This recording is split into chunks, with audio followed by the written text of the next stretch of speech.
Hello, and welcome to episode 59 of the Casual Try Hard podcast. I'm Brian. And I'm James. And this week we're not doing like a hot topic, what's going on in the Magic world thing as much. Yeah, kind of. It was it was kind of quiet news like 2 weeks ago. Yeah. But we're going to rehash it and talk about why it's a thing. Yeah. This weekend, if you didn't see, my Saturday night was spent recording 2 hours of the whispered about but yet to be seen Casual Try Hard Sultai. It's sweet. It is. The short of it is mono red is a problem. Yep. We've got to figure out how to shore that up. But if anyone wants to play past turn 4, you win all those games. Absolutely. I played just a little bit over the weekend after watching your video. I've been messing with it a little bit before that too, but this weekend, if you were paying attention to some of the tournaments that were going around, DreamHack happened. Yeah. And there was a Teamer Adventure deck that won the event and was also getting some press on Twitter and stuff. This deck clowns that deck. Yeah, I played against it once, and I was like, this deck seems awful as I just, ground it into the dust. Yeah, I think I dubbed it the Uro Freight Train. Yeah. Just, ran them over. I played blue-white. It's no contest. You make them look like they're playing a different game of Magic. Yeah, if you don't like blue-white... Yeah. This deck just clowns blue-white at all points. Yeah, it doesn't matter what they do. It's like, oh, you played your third Banishing Light? That's cool. I'm just going to play my fourth Uro. I'm going to cast the same Uro for the 7th time, and we're just going to get there. Or I'm going to start blinking Agents of Treacheries and start stealing all your lands. Yeah, the video that I recorded, I was like, man, this Nissa is the only thing keeping me in the game. Yep. Agent, take your Nissa attack with Uro. Okay, cool. Now it's keeping me in the game. Yeah, good luck drawing extra cards and catching back up now. Thank you for your support here. Yep. That went out on YouTube, and I let everyone know at Casual Tripod on Twitter. Yep. I believe you also made a Facebook post at Casual Tryhard MTG. If you guys want to leave us some criticisms, comments, concerns, whatever, you can shoot us an email at show@casualtryhardmtg.com. I'm fragile. I'm not. Okay. I got big shoulders. I got thick skin. Lay it on me, buddy. Make sure if you're going to pick up any singles that you can't find locally, you use our TCG affiliate link. It's tcg.casualtryhardmtg.com. I'm going to give you a quick tip. Croxas are starting to spike. If you wanted to grab some, maybe think about using our link to pick some up. I know I checked... We're recording Monday. I checked last night. You could get foils for about $10. As of lunch today, they were like 14. So they're on their way up. I don't know what they'll be by the time you guys listen to this, but if you were thinking about grabbing some, head over to TCG Player, use our affiliate link. We get a very small sliver of your purchase to help us fund this wonderful show. So I was just flipping through the old YouTube thing here. 18 people have already watched that video. Nice. Apparently 165 people watched me play Jeskai Planeswalkers back in May. So there we go. All right. So yeah, tell your friends. We also learned that the clip your game feature that's built into Windows stops after 2 hours. Oh, okay. So I was doing our get us on email us and it cut off. And I was like, all right then. Note to self, keep it under 2 hours. We know how long this thing goes now. Yeah. You can check us out on, like we mentioned, our YouTube channel. All of our shows go up there. Also, any kind of random content that we decide to produce, like your gameplay video over the weekend. You said you might do another treat for our listeners coming out next week. Yeah, we'll see if I have time. I've got to burn through our some more mana hours on Mana Traders here to use. So I have a Pioneer brew that I want to try out. So that'd be a cool thing. Yeah. I know once or twice I've done a couple quick deck techs on there. Not that we do regular content other than our show, but whenever we have a chance, we try and throw something up there. So you can check. I mean, I enjoyed talking through the Sultai deck. Yeah, I mean, you did a really good job of explaining your plays and the lines you were taking and stuff, too. Yeah. I was going back through it, and I was got to the point where I was like, I should thought erasure them because they have an Embercleave. But I'm also just going to play this 5/6 and hope they don't. And I was like, they attacked with all. They have an Embercleave. I am dead now. Yeah. But I had to do something. This seemed like the best option of all of these bad options. Yep. Make sure you also tell all your friends about our show. I know we've had a couple new listeners or newer listeners get a hold of us on Facebook and email and stuff. Make sure you're telling our friends about our show.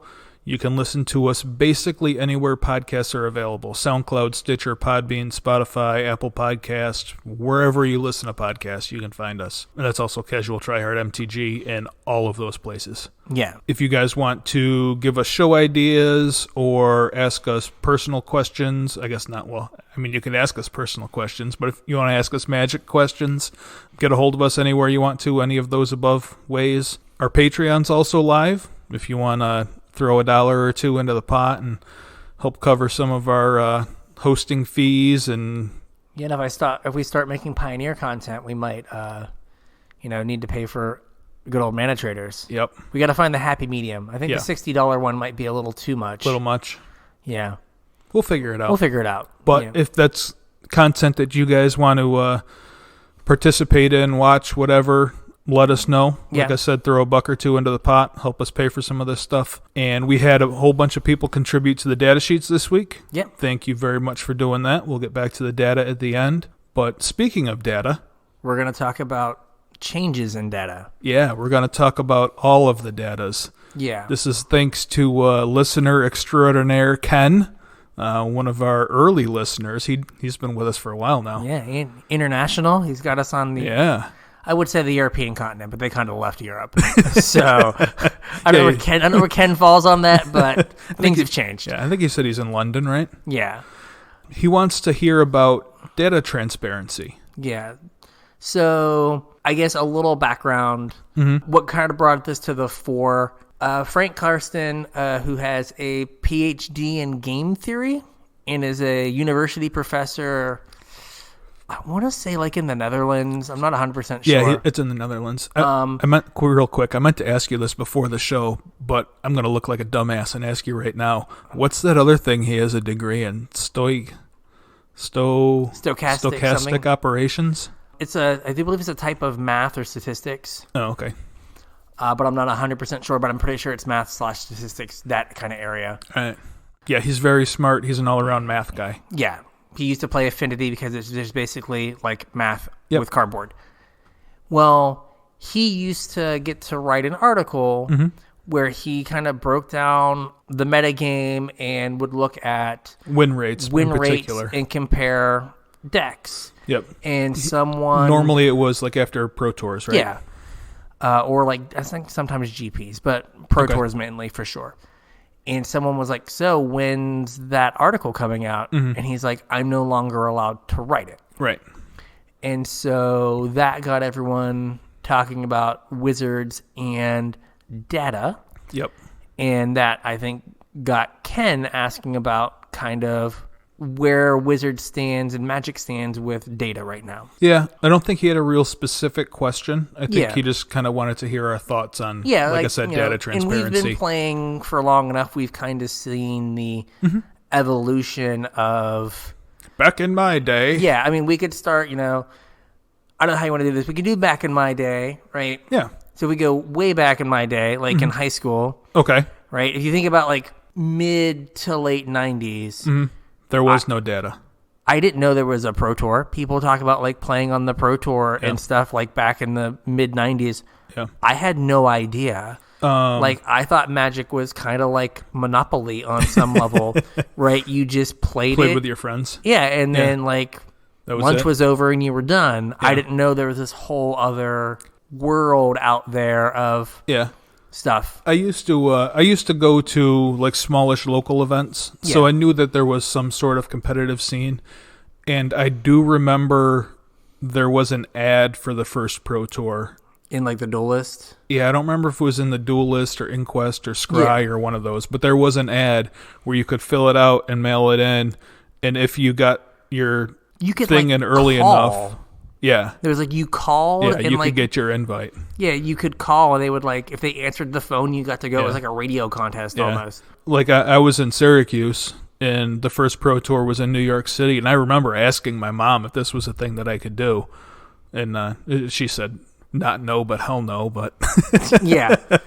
So yeah, I mean, there was like I did know of competitive stuff. Yeah, a but there little bit. wasn't. But it wasn't like Certainly not like it is today. Decks were non-functional Right. on some level. Yeah. Partly because of the cards. Yeah. And partly because we played 20 lands. Yeah. And tried to cast 5 drops because we didn't understand how Right. mana worked in statistics. At least like the kids. Mm-hmm. Right? Also, like there was a very long period of time where I know, like when Richard Garfield designed the game, he didn't expect for everybody to know all of the cards. Yes. There was a very long time where people didn't know all of the cards. Yeah, like because you just I know, didn't open enough. Yeah, and not only that, but you're playing with 20 people, and that was a good scene was 20 people, and you had no idea what was in Antiquities or Legends or the Dark or whatever. They never anticipated people going in and buying an entire box of booster packs. Right. They thought you would buy a starter deck and 3 packs and then be good. Yep. And then people were like, "I want to buy all your packs." Why? Take cardboard crack. Give me your money. I am fine with that. Yeah. But there was no set files either, though. Yeah, there was no set files. There was no internet for the most part. Yeah, that you could go find deck lists. Well, I remember talking to people about, I don't want to say archetypes because they weren't even really archetypes, but talking to people about deck ideas on news groups. But that was cutting edge. It wasn't.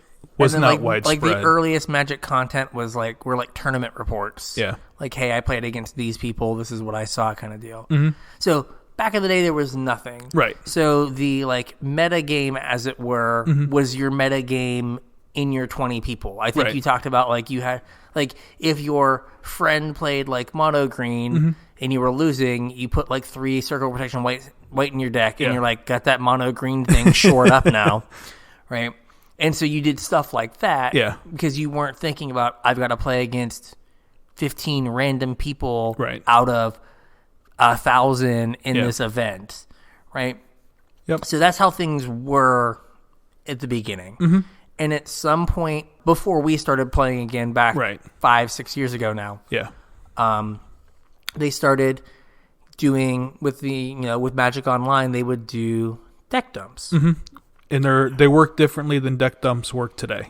But it used to be any deck that 5-0'd got put up on the Magic Online deck list. Yep. And so that was how you could tell what was doing well on Magic Online. You could get a sense of what the metagame was, what people were playing. You got to see all of the deck lists, so you could put a hard percentage on what the metagame was. Yeah. When you saw all the 5-0 lists, you could say, oh, out of all of these 5-0 lists, we saw 20% mono red. Right. And then you could also go in and see individual card choices. Oh, well, 20% of the decks were mono red, but of them, 78% were playing 4 annexes. Right. Maybe Annex is a card that I need to adopt because it's showing up in all these decks. Yep. Or they all play 3 Annexes, but this other card, so maybe that's the right way to do it. So you could see not only the percentages, but you could watch how decks changed across time, because you could, from one week to another, see cards move from the sideboard to the main deck, or see cards in the sideboard change to reflect what was happening. Or cards get trimmed, or mana bases change, or whatever. Yeah. So you could follow that, and so you could get a really good sense of what the metagame was. And that sounds all well and good, but from Wizards' perspective, I think that led to you being able to figure out things faster. Yeah. And another thing that contributed to figuring things out was the Pro Tours. Yeah, so they used to, back when we had Pro Tours, before they changed them, they were always linked to a new set release, and they were 2 to 3 weeks after set release. Yeah. So you had pre-release, you had set release, and then you had 2 weeks where all of the pros were feverishly trying to figure a new format out. and then you had the Pro Tour, like immediately afterwards. Yep. So it took 2 weeks or whatever for all of the best players in the world to come to a consensus and bring their best deck to a tournament, and that kind of set the metagame for the rest of the season. Exactly. Usually that would set it, and it would move a little. Yeah. But it would kind of stay static, and maybe 6 or 8 weeks later in the kind of the trailing edge of Standard, some new deck would pop up for like 2 weeks or something, because like things had gotten just right for this deck to be That's good. Kind of like what happened with Rally combo, right? Rally, the mono blue prison deck at the end of, because it was like Shadows, Battle for Zendikar. I'm trying to think. Anointed Procession, Hidden Stockpile. Yep. Right, so all these decks kind of, there was a set metagame, and then they popped up because people were able to, over the course of 6 weeks, identify a weak point and slot something in there. And build something to do that. Yep. One more thing about data, how it used to be, was Star City Games. Like, what they do with their data hasn't changed. They still give us all of the same data they always have. Yes.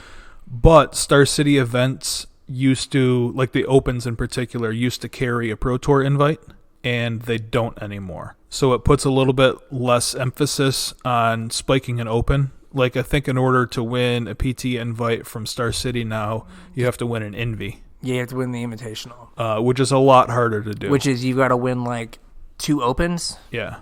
Or like win an IQ and then drive to the worst convention center I've ever been to. Yeah. And then win a 500-person tournament. Yeah. Because there's a little bit less emphasis on like the Star City events in general, some of that data isn't as good as it used to be. Yeah. So that can change a little bit. And then the other thing that changed with Star City is we used to get release weekend standard events from Star City Games, where it was whatever Open was on release weekend of set release, it was standard. And that data would then help inform the Pro Tour data, because that would give the pros a place to start building. Like, oh, we hadn't thought about that. I guess we should try that. Yeah.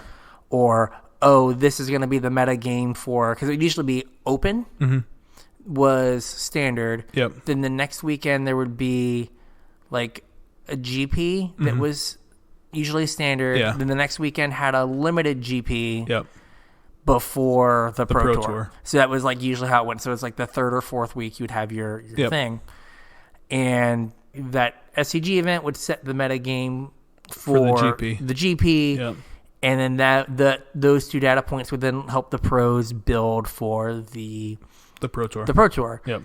And they don't do that anymore. They're like team events now. Yeah, now they're team events. And like we always say when we look at team data, you got to kind of take it with a grain of salt, because it's completely reasonable for one less than stellar deck to be propped up by 2 really good decks. Yeah, or you have in the SEG circuit, I think there is like a clear delineation and like skill level between like the people that are people whose names you know or that consistently day 2, the grinders on the SEG tour.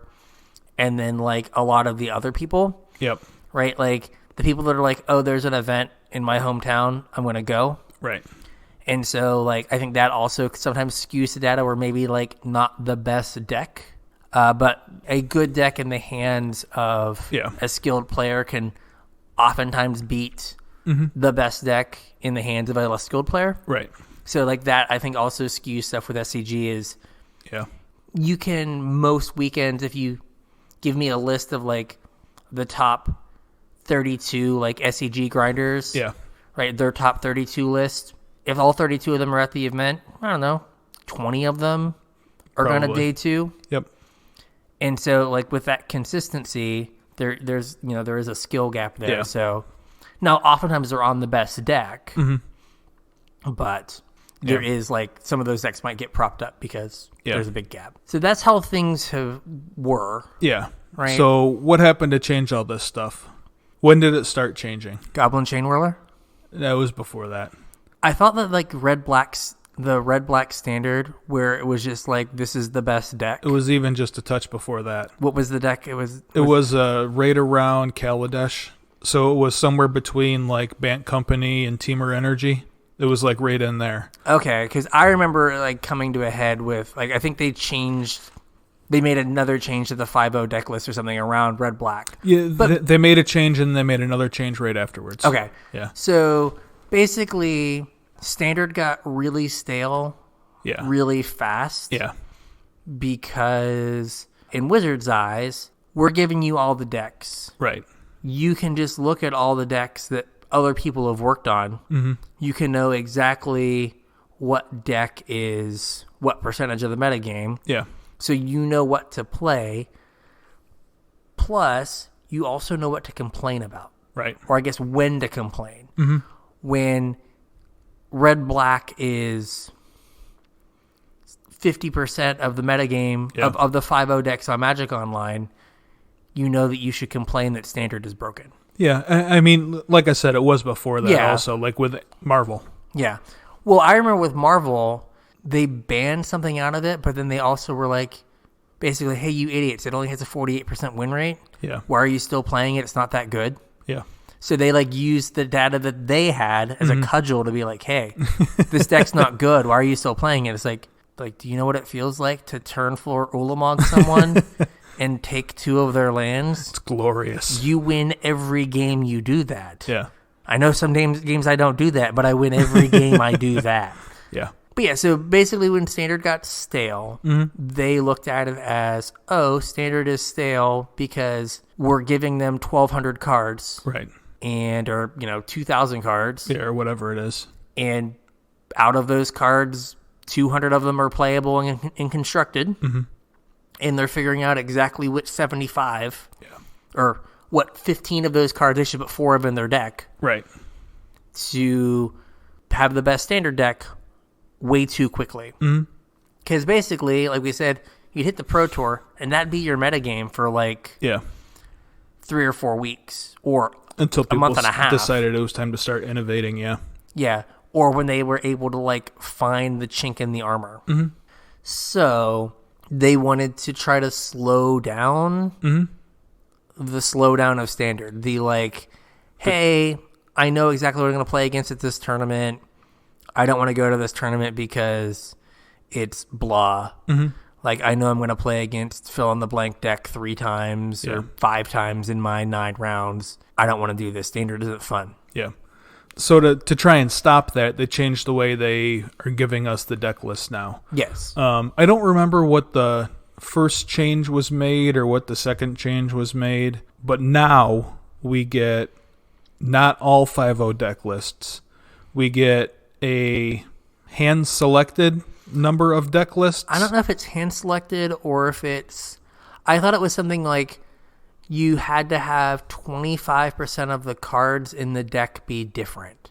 There's some... There is a number. There is a threshold where they say there's enough cards different that we think these are 2 different archetypes. Well, right. But what I meant was they pick one of the lists that shared... So if there are 45 5-0 decks that are the exact same list, so they're the exact same mono red list. Yeah. You see one. Right. Even if they were 5 to 6 cards different, which in a lot of decks that's a big deal. If you only have, 4 to 8 flex slots, that's what you're trying to look for is what different people are playing in those flex slots. That's not information you have access to anymore. Yeah. So they've changed that. So you're seeing less decks. Now, the Pioneer deck dumps are still, a lot of decks. Yes.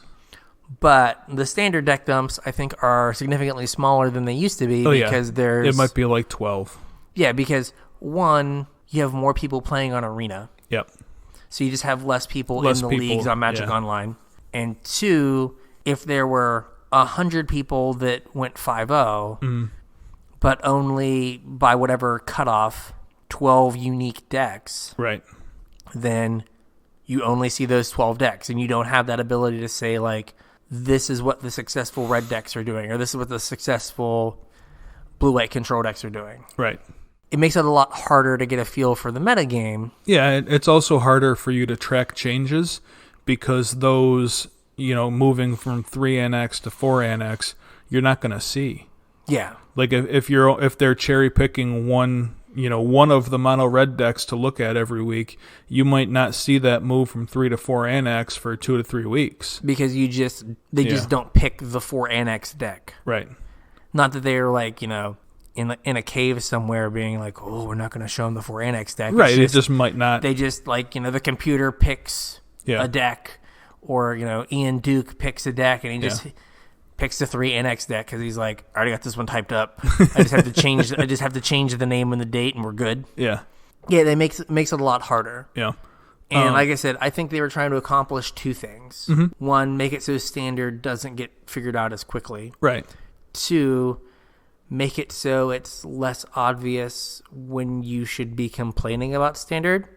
Sure. I don't think that worked, but I don't think it worked either. But again, like, if they were showing all of the Magic Online decks right after they banned Field of the Dead, right, and it automatically pegged to 70% Oko, yeah, right, you would have had more people angry. There probably would have been smaller GPs sooner because people were like, why am I even going to bother? Right. Third thing. Trying to get back to that like feeling of when there was no data, right? Where you were able to like brew on your own, kind of leading what you had, like brew on your own, find things on your own, right? Not just like net decking, right? It's called Keyforge. But you just get to like do your own thing, and not, and get that like kind of air of discovery, like, oh, hey, I could do this, which is fun. Yeah, I think those days are long gone. But yeah. So another thing that Wizards did to change the way we get our data is to change when we get our data. So we used to get Pro Tours, like you said, 2 or 3 weeks or whatever after a set release. They changed that. And then Pro Tours were not linked to a particular set. Like we used to have Pro Tour Kaladesh and Pro Tour Aether Revolt, and every Pro Tour was linked to a set release. For a while there, before they did away with Pro Tours, we had Pro Tours that were not linked to any set. And then for a while, we had Pro Tours that were only 3 times a year instead of 4 times a year. They filled in with the Mythic Invitational or whatever, because that wasn't technically a Pro Tour. So then we only had 3 Pro Tours instead of 4, whatever. But this means that the pros don't immediately start working on breaking a format because the meta could be different whenever the Pro Tour is. Exactly. So you're not having, a whole bunch of people whose job it is to find the best deck for a format immediately descend upon a card file and pick it to pieces. Yes. Kind of allows for more time for like the general public to play around and, let the format evolve a little bit naturally. Which, saying that, it's like from what we've said recently about Arena's impact on thing is a quaint thought. Yeah, I mean, if it wasn't for Arena, though, like, it would have worked to some extent. Yeah. Don't get me wrong, I love Arena. Like, if they put Pioneer and or Modern on Arena, I would have a hard time, like, showing up for actual events, I think. Functioning as an adult, yeah. Yeah, I mean, like, you guys would already have a Pioneer video on YouTube, because I would have already recorded it. Yep. Like, I'm just like, okay, I got to sit down on Magic Online again. Yep. We can do this. Yep. Pre-Arena, these changes did in some way slow things down. Oh, they absolutely did. But now that there's Arena, like we've talked about, there's a best deck the Thursday the cards hit Arena. And there's a different best deck on that Sunday. Right, after pre-release. And then there's a different best deck on Tuesday. Right. Like, the metagame has changed 4 times before we get to the SCG team event. Yeah, well, I think I was telling you that weekend that we were prepping or whatever for our team event, I was playing all of the standard, like all of it. And I played basically from the time I got out of bed to the time I went to bed for that entire weekend. And I could go back and look at my data and watch the metagame change like hour by hour. Yeah. It was changing so fast. Like, those were the goals. That's what has changed. But Arena has made that more difficult. Yep. there's no like arena data provided by Wizards. Mm-hmm. They definitively have it. Right. Right. They know exactly how many games are being played. They just have to go like... Yeah, and they also know what decks are being played. I mean, the decks aren't stored on my computer. They know exactly what deck you queued up with. Yeah. What you played against. Yep. And who won. Yep. Right. They know all that information, but they don't want to put it out. Mm-hmm. And so it has fallen to other people. Yeah, like us.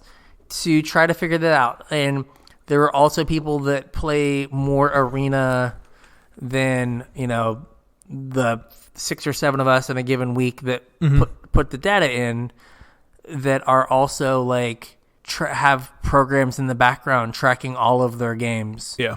And telling them like what they're playing against and stuff like that. Like apparently like some of these programs can will track what cards are left in your deck and show you like percentages to draw things. Really? Yeah. Like it'll tell you like exactly what cards are in your deck. I messed around with one of those like way back when Arena was still in beta. Yeah. And I wasn't super happy with it. There's like 3 or 4 different ones now. Okay. Maybe I'll have to check one out. I've seen people say like, oh, I won a game because I knew what card to name to like hit something. Yeah. Because I knew how many cards were in my deck and what cards were left and things like that. Exactly what. Huh. Right. If you personally play, 30 games of arena or matches of arena a night. Yeah. Which sounds like a lot, but there's a lot of people playing that much arena. Oh, yeah. Right? And if you log all of your games and then you have 2 or 3 other people in your like testing group that are doing the same thing. Right. Right? After like 2 days, you have 300 matches worth of information. That's a ton. And you can like start to see like what you're playing against. Yeah. And then this goes, and then they're doing it, and maybe it's public or maybe it's not. I've not found it. Yeah, I have. But I've definitely seen people that are like, they put up their arena deck list like, hey, here's my deck, and then they like put up their hey, this session you won 75% of your games, and here's everything I played against and my win-loss record against everything. And so they have all that tracked on this. I think they have to probably identify what the deck they're playing is again. Yeah. And so they might have to just go like click. Yeah. Like, yep, this is blue-white. I'll have to check that out. But they're doing it themselves. Yeah. So that data collection is happening on a smaller scale, and it is rewarding the people that have the infrastructure to get to that data. Yeah.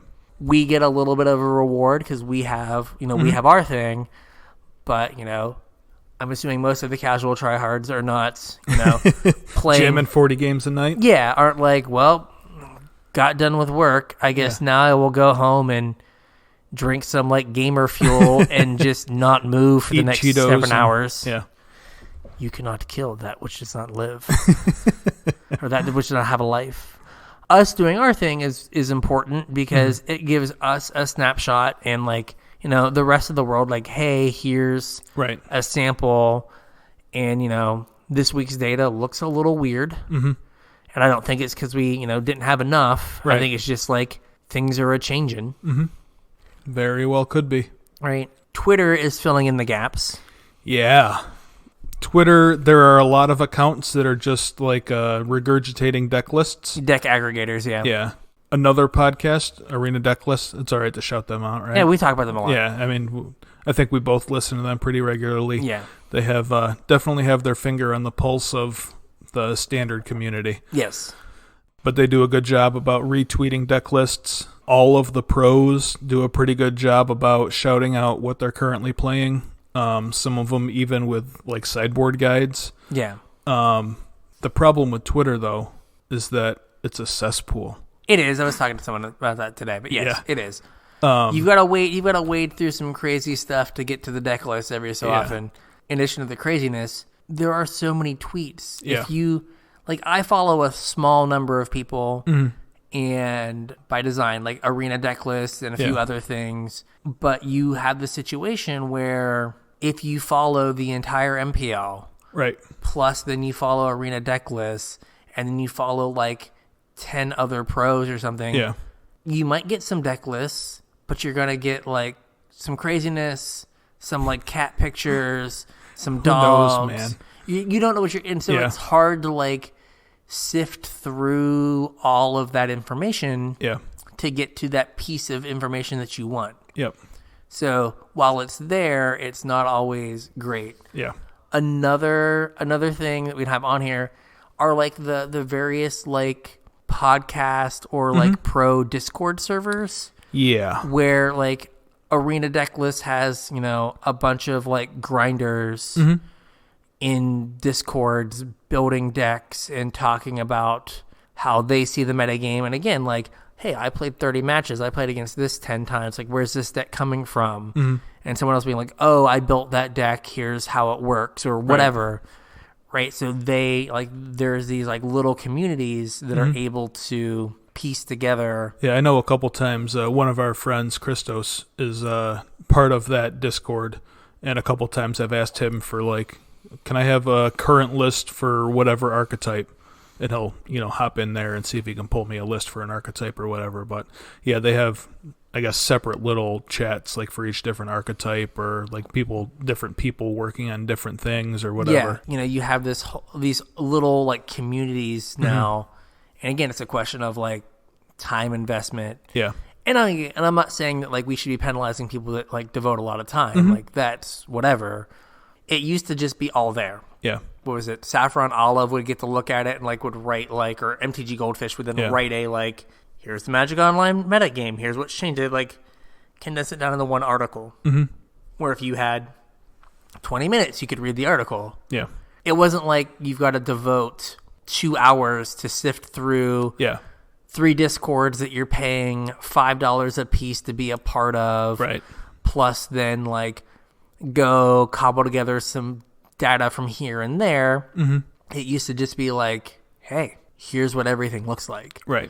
So like it's still the same amount of data, maybe more, but now it's just scattered. Well, I mean, it's kind of different data too, because the same kind of, or the data that we were getting was kind of concrete, right? It was these decks won. Here are the numbers of decks that won. Yeah. You know, went undefeated in 5 rounds or whatever. And now you're getting decks that somebody on Twitter thought was good, or decks that a streamer randomly ran through a league, but you don't get the fact that, you know, there was 4 people in Twitch chat contributing to him playing that well or whatever. Or that it was, you know, a goof where they had to build a deck containing these 3 cards or whatever, you know what I mean? Yeah. Like you kind of some of that can dilute the actual data. And then like your thing about Discords is, sure, you know, you might have some results, but if you're seeing deck lists that are like a work in progress, that's not the same thing as a deck that like won a tournament. You know what I mean? Yeah, no, it's just more that like you're not seeing that concrete, these are the decks that are good, but you also are just not seeing all the information in one place. Yeah. Which makes it just hard for you to find what you're looking for. Yep. And you just have to sift through more. We already kind of talked about like good old Frank Karsten. So Frank used to do this thing and would break down metagame percentages, win rates, and what people at Arena Decklist brought this up. Like he used to write this article and frame it as like, oh, hey, people showed up with blue-green Oko, right? But the deck that really beat up on blue-green Oko was red-black Sacrifice or whatever, right? It was.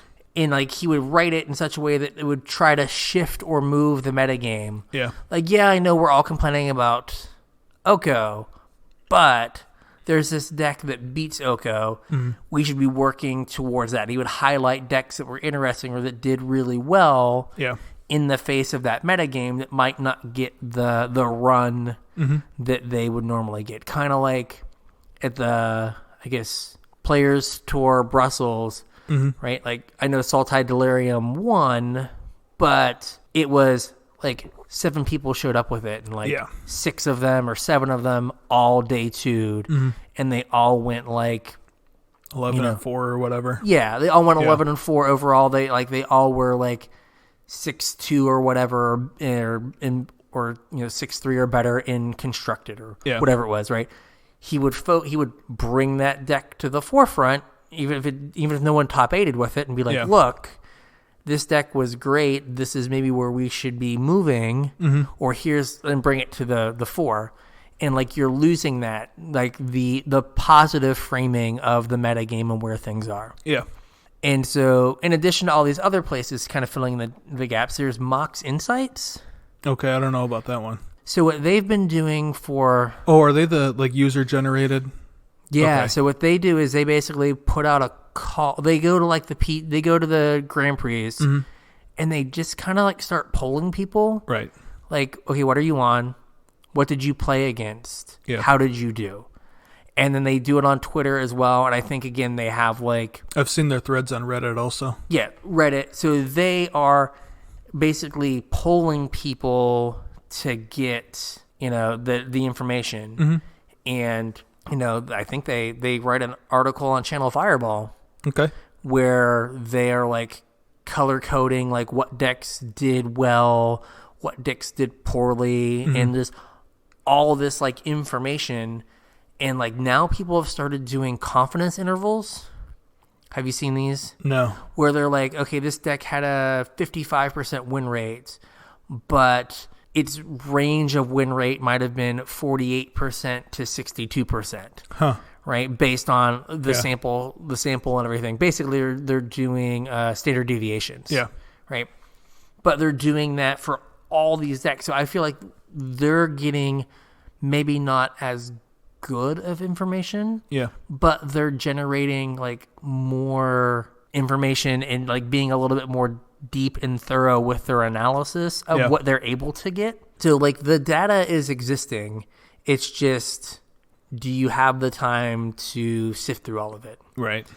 And I don't think that they're accomplishing their goal of making standard fresh and fun. Yeah, no. For, however long. Well, I mean, even older formats. I think Arena's part of that. Yeah, well, I don't think the older formats are having the same problem, though. They're not, but you still, like, the Pioneer metagame has been solved, in air quotes, for the last month.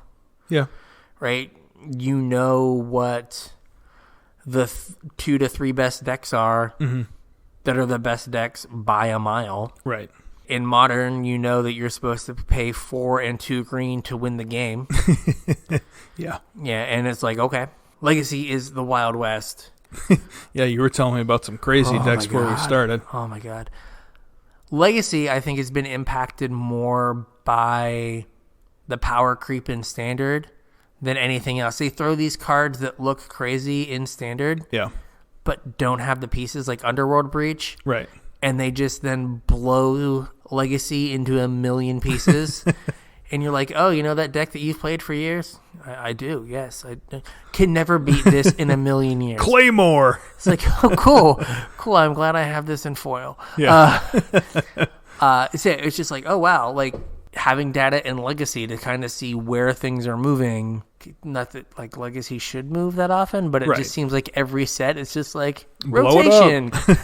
We're rotating again. Veil of Summer, Ren and 6, Underworld Breach, Oko, yeah, Uro. Oh yeah, yeah. I played against some Uros. Yeah. I was like, what is going? Oh, I like Uro. Oh God, I got my foils of those. I missed the Croaks of Us, but I got some foils of that. I'm telling you, get in now. They're only $14. But you have this situation where Wizards' point of view is we want to make Standard as fun as possible for as long as possible. And the problem is that the people that play Magic want to win as many games of Magic as soon as possible, as quickly as possible. Right. And so they're like at odds. Yeah. Because as you guys know, and gals, you back in my day, them dames. God, now we're gonna get hate mail. Right, like if you want to just show up to your F&M with like a deck, right, that's really hard to win your F&M. Yeah, or like a game, right? Or you're like, hey, I'm going to play a brew on Arena. And you're like, an hour later, you're like, well, I lost all my matches. That was a waste of an hour. I guess I need to do something different now. Yeah. I think overall, it's probably bad that they don't put the data out there. Yeah, I definitely liked it better when we had all of the data. But to some extent, I agree that something needs to be done, especially for Arena. And I'm going to kind of go off on a little tangent here. I think you and I both agree that Magic by far is better in paper than digitally. I think so. Like, the games are more fun. There's, the social aspect of the game. I enjoy the the bluffing a little bit. Yeah. That you really can't, not to say that you can't, but it's really hard to portray digitally. Yeah. I'm going to put in full control mode and make them think I have something. I really like that part of the game. And I think that if people are just playing on Arena or Magic Online or whatever, I get that it's more convenient. We're both guilty of playing a bunch of Magic digitally. Yeah. But I think if people are being pushed digitally, you're losing like a huge chunk of the game that a lot of people are going to enjoy or miss or whatever. So I think that something has to be done to kind of tone down like how fast things are moving digitally. I mean, you're never going to stop like the sheer number of games being played on Arena, but like there has to be some incentive for those people to go play in paper, and there really isn't. Yeah, I mean, it is something that like is Magic's greatest strength and greatest weakness, like being a paper game. Yeah. Right, you don't have the advantage of, you know what, we should have made Oko's thing a minus. Yeah, let's fix that. We're going to go in and fix it. Like, no, like that's a huge errata. You can't just like errata Oko to have a -1. Yeah. Make a thing a 3/3 or whatever, yeah. or -2 or whatever it is. Right? You can't just do that. You don't have the ability to like change 10 million cards. Yeah. Right, where like if you're Hearthstone or Eternal and your metagame gets stale, what do you do? You just click a button. You go like, oh, well, we miscost this card. Mm-hmm. It shouldn't be an 04. It should be an 03. Yeah. Right, and it should cost 1 more mana. Yeah. We don't have that ability. We also don't have the ability really as like a paper game to be like, set stale. Fine, we can't errata stuff, but we're going to throw 10 new cards into standard halfway through. I mean, they've been kind of doing that with the Brawl decks. Well, and with Historic. They've been just like randomly adding cards to Historic. Yeah, but you also... Not that anyone's playing Historic, but... Really. But it's not like after 6 weeks, they go, here's 10 more rares. Right. Or like... After 6 weeks, we're going to release the Brawl decks. Mm-hmm. So now there are 15 more cards coming into Standard. Yeah. So now Standard is different. Right. Right? You had Standard figured out for 6 weeks. Now here are 15 more cards. Now you've got to refigure out Standard. Yeah. They're not doing that. Did you watch the Pleasant Kenobi video? About way too many products? Yeah. Yeah. That's kind of what that just reminded me of right there. Just because it's going to be like a super confusing year, especially if you're trying to teach people the game. Yeah, like what is the thing you're supposed to buy? Right. What is the product for you? Well, it seems like everything has cards in it that are not standard legal now. Yeah, everything does. Is it Jumpstart? Yeah. The cards are legal in Historic? Right. And Legacy and Commander. Right. But they're not legal in Pioneer or Modern. Yeah. But they're or Standard. Or Standard. Yeah. But like so strange. But let's say Jumpstart put 37 new cards into Standard. Mm-hmm. It's a whole new format now. If right. 6 of those cards are playable in Standard, you're going to build a bunch of new decks. Yeah.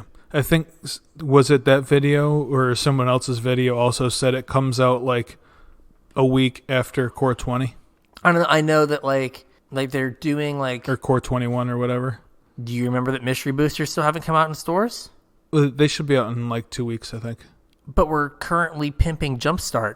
Yeah, that's true. Right? It's not like this should be built up to, hey, they're going to be Mystery Boosters. Hey, I'm super stoked for Mystery Boosters.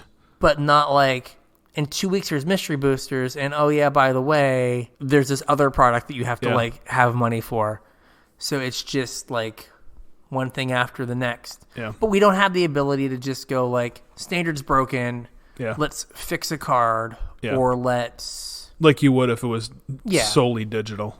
And so we're not keeping the freshness, and there's nothing they're going to be able to do. Yeah. Because even if like standard ends up being like 6 viable decks, what ends up happening is you get that like rock, scissors, paper churn of, well, today here's the best deck. That means I played these 2 decks. Oh, but now deck number 5 is the one that beats all of these, and it turns to the top. So then I have to play these other decks to beat that. Yeah, and then you end up back at the beginning. And but you're still just rotating through effectively like 6 decks, and it's just like, fun times. Yeah, that's how data has changed. Yeah, and I wish we just had more well curated and complete. If they just gave you all the arena data, right? Then instead of none of it. Yeah, you would just know exactly like what was going on. Yeah. And I don't think it's going to change how like the Magic metagame changes. Yeah. Because it's changing so fast now. I think every bunch of stuff would like level out. I think you'd get a bunch of stuff that's like 13%. Because I'm sure like if we look at like, you know what 13% is though, right? What? 6 decks. 6 decks. Yeah. You get your 6-7 decks, and you're like, okay, cool. This is, but it would be like over the course of a week or 2 weeks. Yeah. Every day it would be like 30%. Yeah. Then the next day that deck is 5%. Yeah. Then the next day it's 10, 20, back to 30, back to 5. And it would just cycle through, and eventually it would all just like level out. I wish they didn't feel like they had to do this. This was in their interest. Yeah. But I don't think we're going to dissuade them of them thinking this is in their interest. Yeah, I don't think so either. I think the data is what it is at this point. I don't think they have any plans on changing it. I mean, the only thing is that they could cut it back more, but I don't know how they could cut it back more. Yeah, I mean, if they cut it back anymore, it's going to be completely irrelevant. It would just be nothing, and it would just right. But I mean, if they cut it back anymore, then you would have people that would step in to actively turn a profit by selling Magic data. You'd put everything behind a paywall and monetize it. Like any data that you collect would be worth so much. Yeah, and again, it would only take 30 people that played a lot to like focus on a format and then figure out exactly the numbers. Yeah, I mean, it would be doing basically what we're doing, right? It would just be like, you'd be able to figure out what was being played. Right. And you'd be like, oh, well, 30% of the people are playing Jund because Crocus is apparently good now. Yeah, it is. My boy with the belly mouth. Yeah, and so like that's the metagame now. So now we're going to play prime times. Like you would just get that same kind of thing. Yeah. And oh, no. What? You don't play prime times because Croaks is good. You play Croaksa because prime time's good. Oh, is he good against prime time? Yeah. So that was I meant to shoot you the link, but the guy that won the classic with Croaksa Jund wrote a tournament report, and he played Amulet 6 times, I think, over the course of the tournament. And he said single-handedly the best card in the deck for that matchup is Croaksa. Just because they discard so much stuff? Yeah. You just like Thoughtseizes, you now discard a card? Yep. Now they just can't put anything together, yeah. And it runs like Ashiok out of the board to keep them from searching. Yeah. And they said you just grind them to dust. You make everything just awkward enough that nothing works, and then just chew them to pieces with a Croaksa. Huh. Because, I mean, once you get one out and you get to, like, swing, like, it's just done. Yep. You've taken so many. That Croaksa has been a 3-for-1. Right. So, okay. Yeah. So, we're learning things. Learning is fun. I think we've done the data stuff pretty well. Yeah. If anybody had any, like, more specific questions, or if we didn't answer what Ken thought he was asking or what we thought Ken was asking, make sure you shoot us a message either on Facebook or email or Twitter or wherever, and we could certainly dive a little bit deeper into it. But that's what I got out of the question was talk about data transparency, and I think we talked about all aspects of data transparency. So next up is our kind of ongoing finance segment. We did guilds last week. We're going to do Allegiance this week.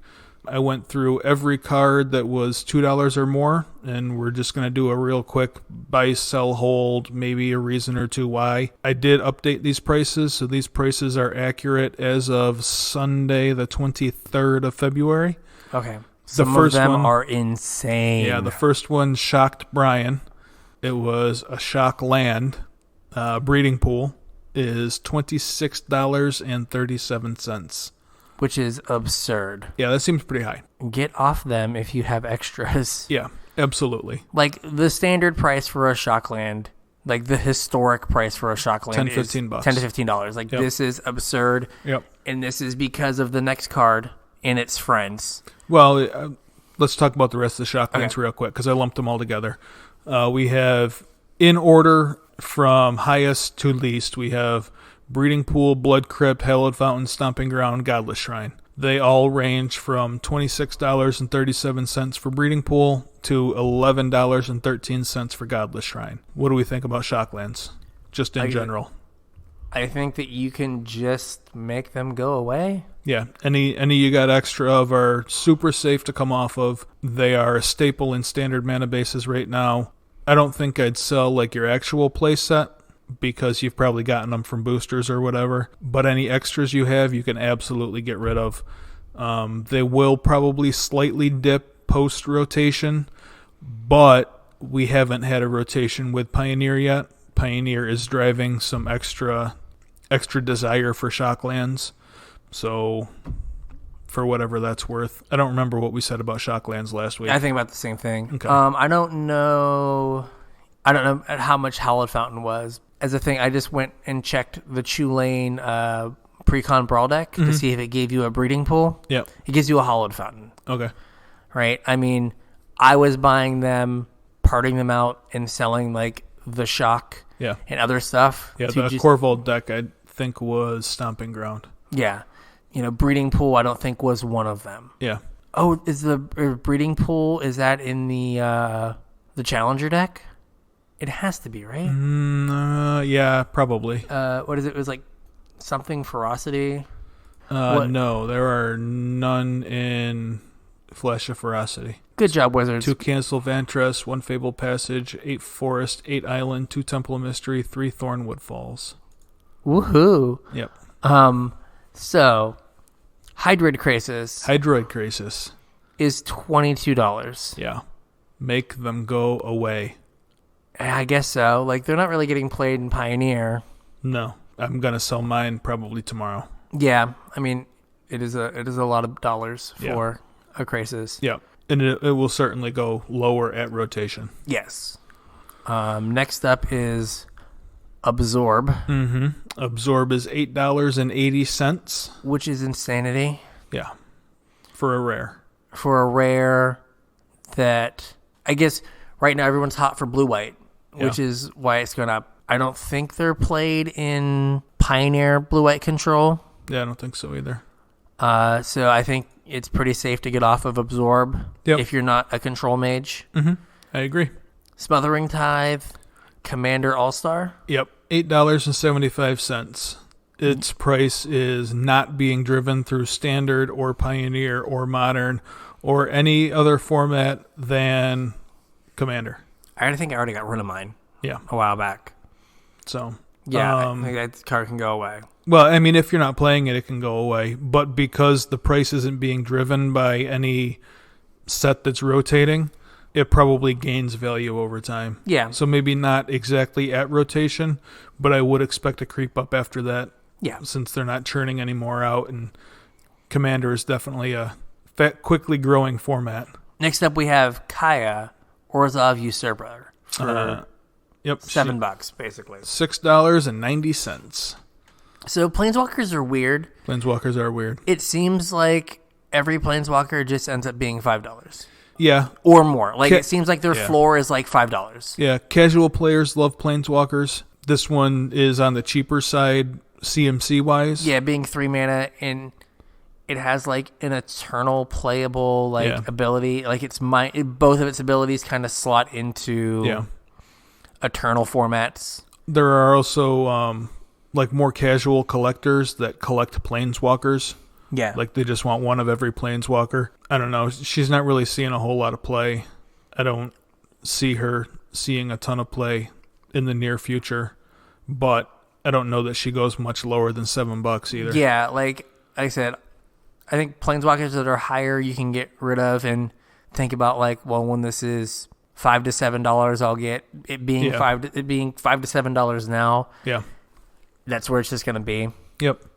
Next up is Spawn of Mayhem at $6.85. It's amazing. This card was also like in a pre-con. Like I thought I got like hosed, and I think I'm up on them from when I bought them. This card was also at like $20 a month ago. Yeah. It does see a little bit of play in Pioneers, like a 1 or a 2 of. But most of this, I would say, is coming from Standard. And like you said, it was in a pre-con. There's a ton of these out there. I would probably come off of them before they lose too much more value. Yeah. After that is Guardian Project at $5.84. Do you even know what this card does? 3 and a green for an enchantment. When a creature comes into play, if there's not another copy of that creature on the battlefield or in your graveyard, draw a card. Okay, yeah, that's pretty close. It's a commander card. Yes, Doesn't 100%. see play anywhere outside of commander, so I'm going to call it same deal as Smothering Tithe. Yeah, it's going to hold value because of commander. Yep. But and probably appreciate after the fact, but if you want to get Croxes now for something, like turn this into a card you're going to actually play. Yep. After that is Gutter Bones at $4.59. This does see standard play. It also sees Pioneer play. And like it's probably going to continue to see Pioneer play. Yep. As long as like mono black is like a viable or even close to viable deck, it's going to be a card that gets played. I mean, it'll probably be reasonable once we get like a decent Rakdos mana base also. Yeah. So there's that. It's probably safe to come off them if you want to do it right now and then like buy back in at rotation. There's probably a couple bucks to be made there, but I don't see it being worth a ton more than this at any point either. Was it in the Corval deck? Well, while you're looking that up, I'll move on to the next one. We had Deputy Detention is $3.76. I would say this is mainly because of blue-white right now. I don't believe it sees much Pioneer play. If you're not using them, I would say come off them. If you want them at a later date, you can buy back in closer to rotation. After that is Prime Speaker Vanifair at $3.70. This sees like no play anywhere except for Commander. Yeah. So this is another one I'm going to lump in with Smothering Tithe and Guardian Project. Maybe a slow increase over time, but I wouldn't expect any huge gains right away. Yeah, Gutter Bones is in Corval. It's in Corval. All right, so there's extra copies out there too. It's probably safe to come off of them then, right? Yeah, I have an unopened Corval deck sitting on my desk. There you go. Get rid of the Gutter Bones, get rid of the Stomping Ground. You paid for your deck, right? That's got basically what I've been doing, yeah. We have Biogenic Ooze at $3.22. I don't really think this card sees play anywhere, including Commander. I've seen it a few times in Standard. Oh, that's right. Recently. It was in your video, right? Was that the one that was that the game that they just like kept playing Biogenic Oozes and making a million oozes? Yeah. And I still won? Yeah.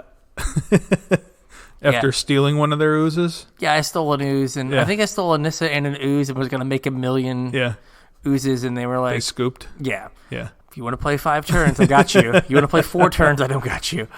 Yeah, I don't know where this card's seeing its value. Like, it's been a sideboard card on and off, but I think it's destined to be like casual. The 50-cent mythic. Yeah, could very well be. Bedevil is $2.98, which is kind of insane. This card doesn't get played anywhere. Right.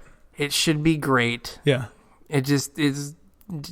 If it was like one red-black, card's bonkers. Right. But red-black just makes it so hard to cast in any deck. Yeah, and the mana bases aren't good enough to support it. Yeah. Yeah, so I don't know.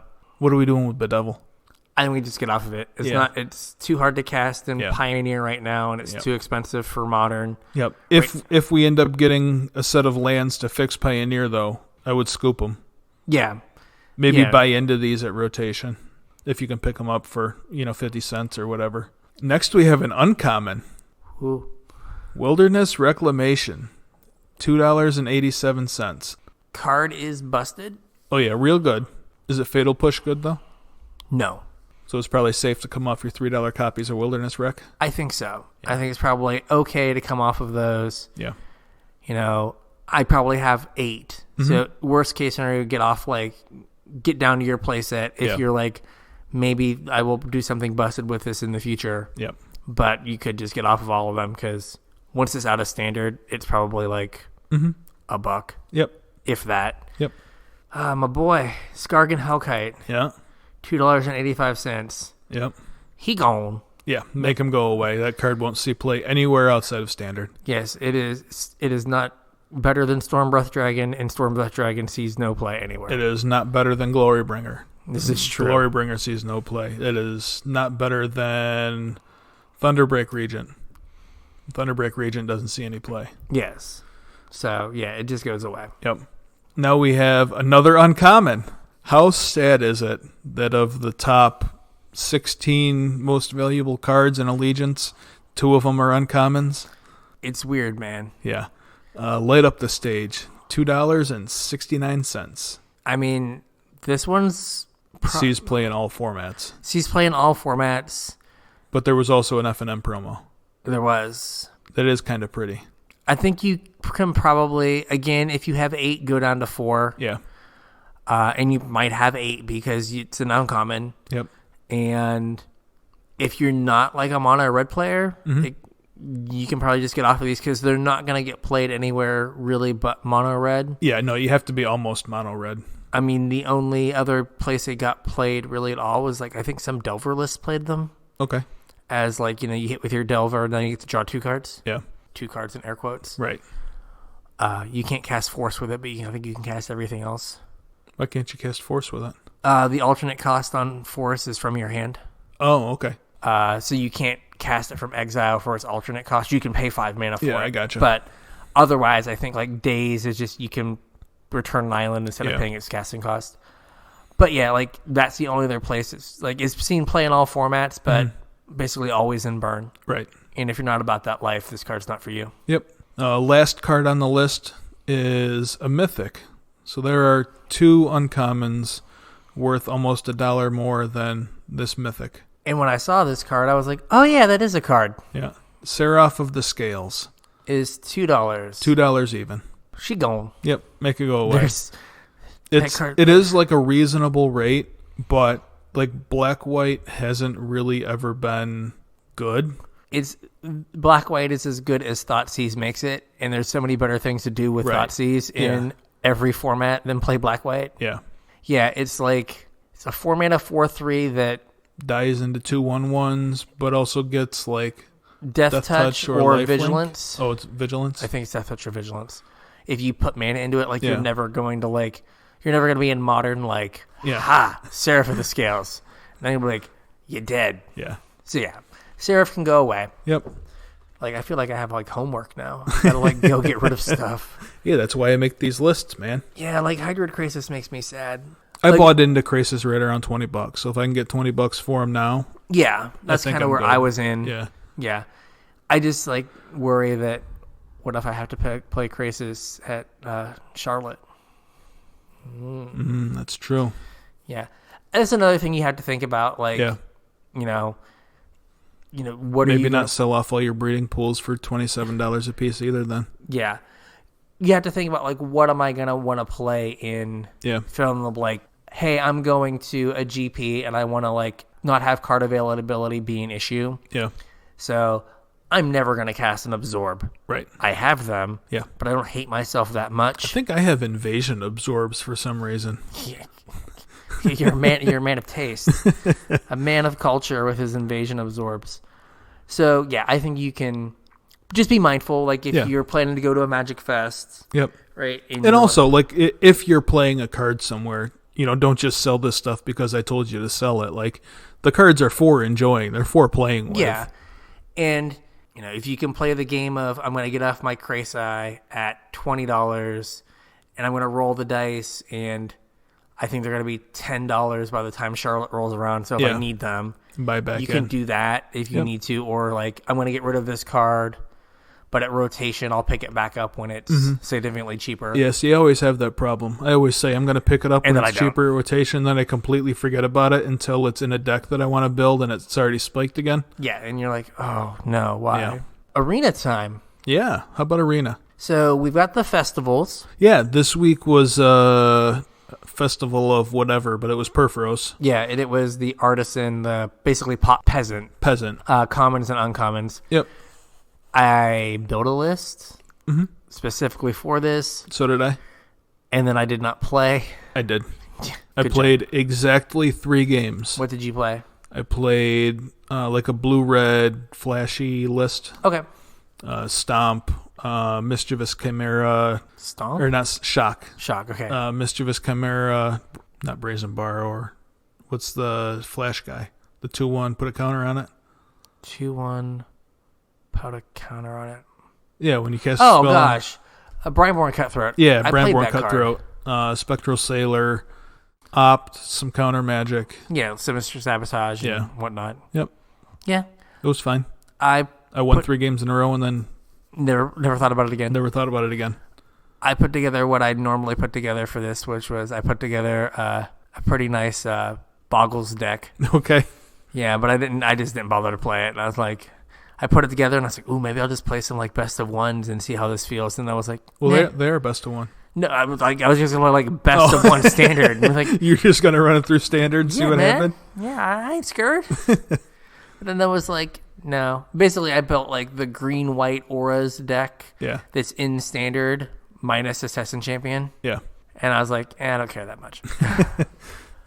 So the next one, because Perforos will probably be done with by the time this episode goes live, is Nylea, and everybody has the Giant Monsters emblem. No, I didn't know what the Giant Monsters emblem was. I had to look it up. It's if you play a creature with power 4 or greater, you draw a card? Yep. It's Kiora's static ability from War. Okay. I think that like incentivizes you playing some like of the 3-mana 4/1 chimeras. What about Uro? Whew. Yeah, you just draw all of the cards. Yeah, you just... Basically, you should play Sultai or Casual Tryhard Sultai. Oh my god. I guess there's only one card in the deck, just Uro, that triggers it. So, you're playing all of the Uro. You do play Uro like 6 times every game. I had, right before you came over, I was playing a game and I had Lily out, Dreadhorde General. Yeah. Do you know how good Uro is when you draw 2 cards when you play it and sack it? Oh my gosh, I haven't had a chance to do that. Oh, glorious. Glorious. I Lilied plus. My opponent attacked all out at Lily because they wanted to kill it. And then I just drew 6 cards. And then put like an Agent of Treachery on top of my deck with my Cavalier of Thorns. And I was like, you have made a multitude of mistakes. Yep. Like, you can never beat this Lily or this Agent of Treachery. You could totally do that. Yeah. I think you could also just build a deck that is like all the 3 mana, 4 power creatures and just like everything's an Uro. Mm-hmm. I agree. Just try to bury people. You could play Furious Rise too. It's one that draws you like extra cards. Oh, it exiles a card if you have creature of power 4 or more. Do you have to pay mana, or is it just to do it if you have creature 4 or more? No, it just triggers on your end step. Yeah, and just basically get all the value. Like Bone Crusher Giant's great in this. Oh yeah. Stomp you. Yep. Play a Warthog that draws me a card. Yep. Do you play Kiora though? Do you just go like super hard into maybe. I'm just gonna draw maybe 2 cards every creature? Could very well. Yeah. I don't know if they'll get me for this one. I don't know if they'll get my gold for this one, but I think they're fun. They're a nice change of pace for a minute. They are. Like, I know you got other things you're working on, but yeah, they do. A few. They like that's what I've been using. Like, I'll sometimes forget. It'll be like, oh, it's Wednesday. I can like brawl. Yeah. And just get my 4 wins playing some stupid brawl deck, which on some level, Casual Tryhard Sultai just feels like a stupid brawl deck. It's like, what turn is it? 7. How many lands do you have in play? 12. 14. Yeah. I have all. What are you going to do this turn? whatever I want. All of it. I'm going to draw four cards this turn, and we're going to figure something out. I'm going to bring an Uro. I'm going to mill some stuff. I'm going to bring it back with a Tameo. I'm going to Agent. You just do whatever you want. Yeah. Also, as we keep bringing this up, you know how great it is to like thought erasure someone, then play a Tameo, tick down, and thought erasure them again. Yeah. like it's like turn 6, you have 8 lands in play, and you're just like, all right, you're gonna have no hand now. Like, I don't care what you've done. Sure, kill my I'll deal with that dumb thing. Like, whatever. I'll be at 30 here in like 10 minutes. It's fine. Yeah. So we were talking about our arena data. Yeah. We got 49 games in. Nice job, guys. And I told you what the data was beforehand, and you were like, I've not played against any of those. Right. So the deck that we had the most of was blue-green ramp. Yeah, or blue-green X ramp. Yeah, I haven't played against the ramp deck in a very long time. Yeah, so that was about 20% of the metagame. And then off meta was another 20% chunk. I'm going to do a quick look and try to find something that does not have... Well, I guess any of the monocolored decks are just not being played. Yeah. But that aren't red. Yeah. Maybe Is It Flash or Esper Dance. And try to put Teamer Adventures in there since that is the new hotness. Yeah. 20% blue-green X ramp. And the version I played against 3 times yesterday was Bant, which just had like a dizzying, confusing selection of cards. Yeah, you said it was playing like Nissa and Shatter the Sky? Yeah. I was like, what are you doing? Like, I understand you don't have to cast a Shatter the Sky when it's in your hand, but you also can't cast a Shatter the Sky if you're just going to Stone Rain yourself. Right. Like, this doesn't seem to make any sense at all. Yeah. Yeah, but it looks like it's like they were like, well, I like what they're doing in blue-white. And I like being able to actually close a game. But I don't want to ever have to hold up Absorb. Yeah. So what I'm going to do is I'm going to be like a tap-out control deck and play Hydroid Crisis and Nissa. Yeah. Fine. Went 2-1 against it. I think I misclicked and then conceded the game. I was talking to my wife, and I had up cast Swift End, cast Murderous Rider. Oh, you cast Murderous Rider? And I cast Murderous Rider with a Nissa on the board. And I was like, we're just going to concede. I was like, God. I was like, She's like, what's wrong? I said, yeah, I just lost myself this game. I clicked the wrong thing and lost the game. I concede. Oops. So that was my losses. I just threw away a game. But I saw that 3 times in one set of 5 games. And it was a different player each time. Like, I didn't recognize the name. So that seems to be like the new rampy hotness. All right. I guess because you get to play Crisis, like you can just draw enough cards to like bury traditional blue-white. Yeah. And it has Elspeth Conquers Death, which is just like that's nice. A really solid... Was it playing Teferi too? Yes. Yeah. So it was just like, take out the counter spells, put in Nissa and Hydroid Crisis was basically what it looked like. No Uros? And Uros. Yeah. So it's like doing that thing. It has better removal than our deck has. Yeah. But is less consistent on flipping over its deck. Yeah. It's probably really hard to turn 2 Lazav, turn 3 attack with an Uro, right? I mean, when you're not playing any black cards, it's 100%. Yeah, you're 0% to do that. So we had those 2, and then close on the heels of blue-green X ramp is mono red. I have seen a lot of mono red. That was 18%, and then right after that was blue-white control at 14%. So basically, the meta game is in like most of our games were like gold, and I think Ken's probably in diamond. Yeah, doing Ken things. What about either Fires or Teamer Rec? Fires 2%. 2%. All right, that's Teamer gone, thank God. Rec.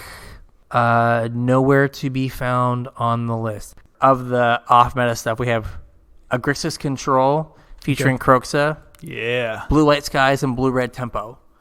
I guess like Red-Black Sack is kind of the next thing. I think I played against the one blue-green flash deck. Yeah. You said that was a weird list though, right? It was somewhere around like the Pro Tour I guess Mythic Championship 7 list that had like Nissa, but like it also had like a bunch of Hydroid Crisis. It was just like a weird. Yeah, it's bizarre. Game 1, I think I changed where I put it in the chart 4 times. Yeah. Because like I was like, oh, this is clearly ramp because they played Anissa, but then they played like 3 Night Pack Ambushers, and I was like, it's just a weird ramp list. And then like the next game, they were Magically Frilled Mystics and Sinister Sabotages. I was like, what hand did you Flash.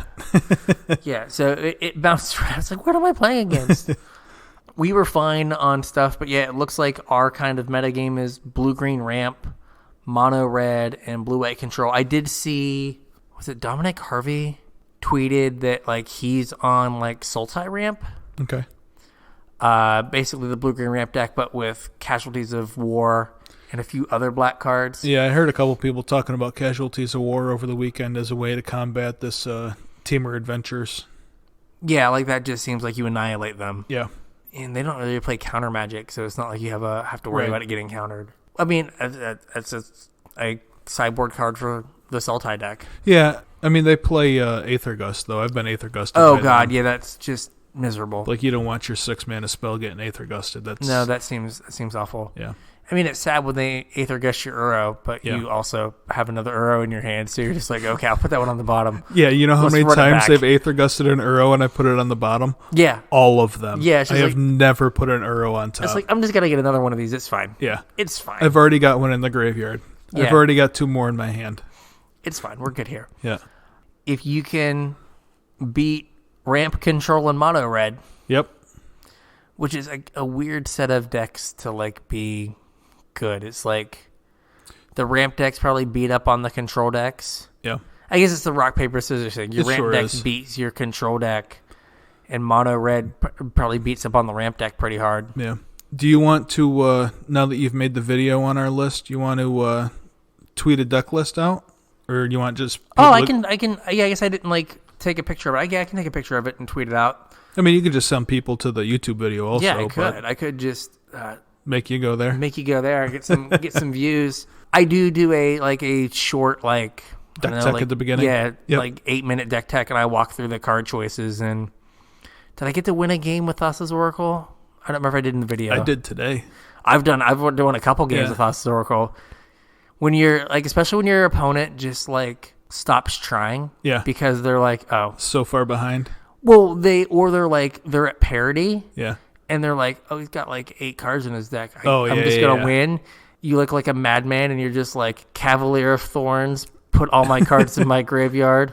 And Thassa's Oracle, I had one where I had 10 cards, and I went plus a Tamiyo, play a Tamiyo, plus a Tamiyo, Thassa's Oracle when they were tapped out. Yeah. I had Oracle in my hand.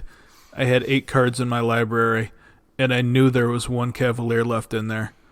So I plus Tamiyo, named Cavalier, hit the Cavalier, played the Cavalier, played Thassa's Oracle. Yeah. And they're just like, I'm sure they're just like, what the hell just happened? Yep. Yeah. Just like, yep, that spicy one-up was here for just such emergencies. That's right. I think it was against Blue White that did that too. Yeah. Because he was beating me down with 2 Dream Trawlers. He's like, hit you with 2 Dream Trawlers. Okay, I'll cast 3 Uros. I do believe you dealt me 1 damage. Yeah. Good job. Yep. Good job. Yeah, you're like, cast all these Uros. Okay, cool, now kill you. Yeah. Yeah. That card is in there specifically for those matchups. Like, I'm going to mill myself out anyway, so why bother? We got anything else on Arena, or does that tie that up? I think that's basically it. Like, yeah, it's weird that ramp is that much of the metagame when no one can remember playing against it. Yep. So with that... We're going to wrap up here. Yeah. I wanted to do a quick shout-out to all of our new listeners because we have some.